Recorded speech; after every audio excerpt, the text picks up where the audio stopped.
Forbidden Door numbers. Just how well did they do? We'll tell you in a minute.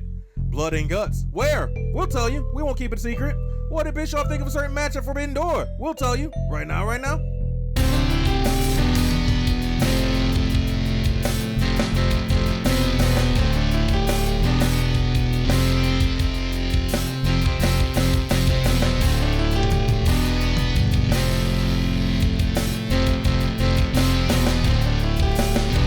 What's up? ROC Solid News is back at you this morning. Of course we are. We got ROC Solid World Heavyweight Champion Kenny Cornette, of course. Why am I up this early? I don't know why you're up this early, but you look good. You look good, though. Oh, yeah. I look good, too. Profiling, baby. I look good, too. With, you know, dig it. The Predictions Championship, the real Predictions Championship. Eat your heart out, Cody. Eat your heart out, Cody. I got it. Mwah. Yeah, I love it. I love it. But you know what I love more? Tell me the news. I love the news, and I also love when AEW does good, and that's exactly what they did, kicking us off this morning. AEW's Forbidden Door, along with New Japan Pro Wrestling, has made some history here. They've had a $1.2 million gate for Forbidden Door, and that's just, the paid customers coming to the arena and stuff like that. That's not even counting the pay-per-view buys, of course. That is awesome. That is very awesome. You want to know what else is awesome? Is that they were in Canada, of course. And it was announced. Oh, Canada. I don't know the rest of it. Oh, Canada! Little Ralph Wiggum for you. Right. But they so in Canada they have they've become, because they made $1.2 million US. They are now one of the top 3 biggest live gates in the history of pro wrestling in Canada. That's only behind WrestleMania 18. In the Sky Dome, that tops the list, of course, 3.9 million, and WrestleMania 6 from inside the Sky Dome, again 3.4, 3.4 million. WrestleTix on Twitter, they reported that there were 13,519 tickets distributed for Forbidden Door as of 4:30 p.m. on Sunday, and that is 3 days ago, that the show. Yeah. The capacity for that arena would hold 13,946. So that is about 400 tickets that went unsold, but that is amazing. It's still great. And what's funny is you always have those detractors that say the same thing. It wasn't completely sold out. It wasn't sold out, Wazowski. You know why? Because of the taxes. We're in Canada. The figure thing means taxes. The Canadian taxes. Oh, goodness. But god dang, that is amazing for AEW. I love when they do good. That was real nice. Oh, real nice. I'm smiling ear to ear, and it was partly because of this, but I'm smiling ear to ear because it's you like can't see it, but he really is. Mm-hmm. Yeah. Me ecstatic. Of course, you've seen that. In case you haven't seen it, here it is.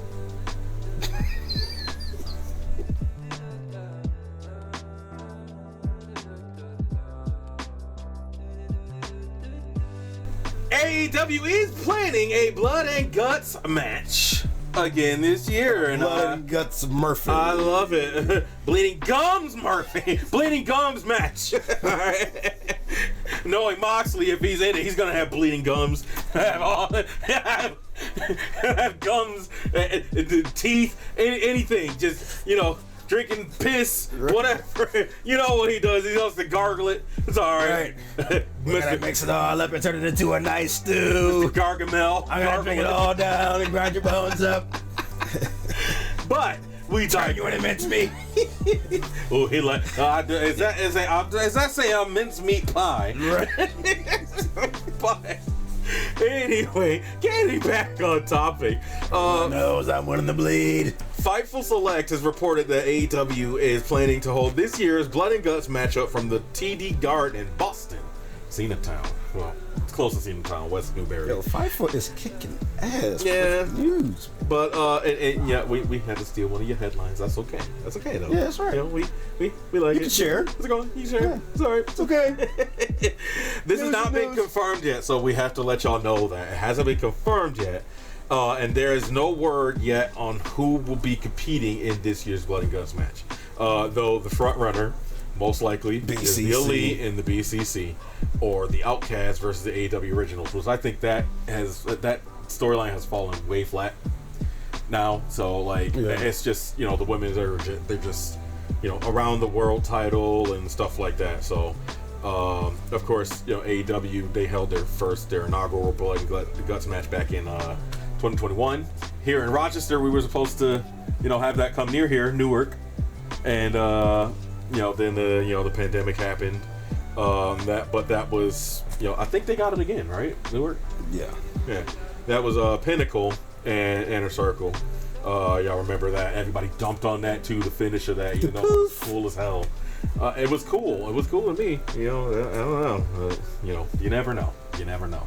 But we do get it this year. It makes the most sense to put the Elite versus the BCC, because that's what everybody's been. It's another one of those things with AEW where it doesn't matter if you predict it, if you know it, and stuff like that. You want to just see it, and to see it, it's one of the best moments ever. So like when everybody's expecting it, we get exactly what we expect. That's exactly what we want. As in the Elite, as in Kota Ibushi, as in Takeshita, all of them. We want all of them in that match, and we want it kicked off proper. So, what do you think of that, Cornette? I don't think too much of it. Of course not. I don't think too much. I mean, I'm not thinking. I'm reading off of cue cards here. It's early, all right? But you know, that would give the BCC to kind of make some history, because that'll be, what, 2 in a row? Yeah. In a Blood and Guts match? But again, they're the only team to do that so far, right? You have to think about. I think so. You have to think about also that this past Sunday, Danielson completely broke his forearm bone. Oh yeah, I saw that on the news and that X-ray. It was gnarly. You know, Bree's about to go Bree mode.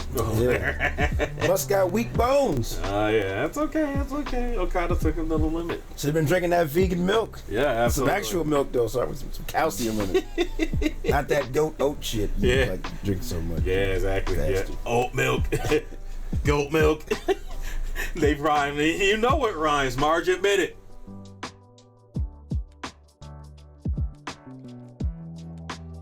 Hell is apparently frozen over, y'all. Apparently it's frozen over because Bischoff has said something nice about AEW.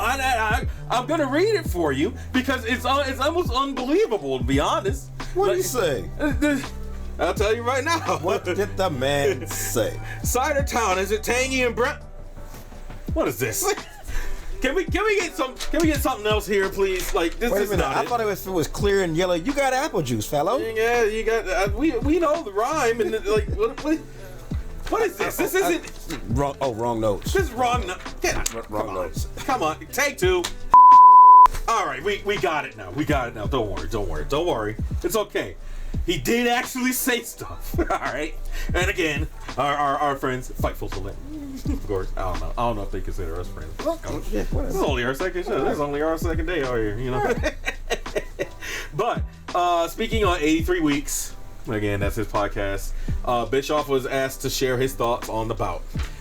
He praised the match and stated that he was all blown away. This was the Omega and Ospreay match, of course, because it was absolutely amazing.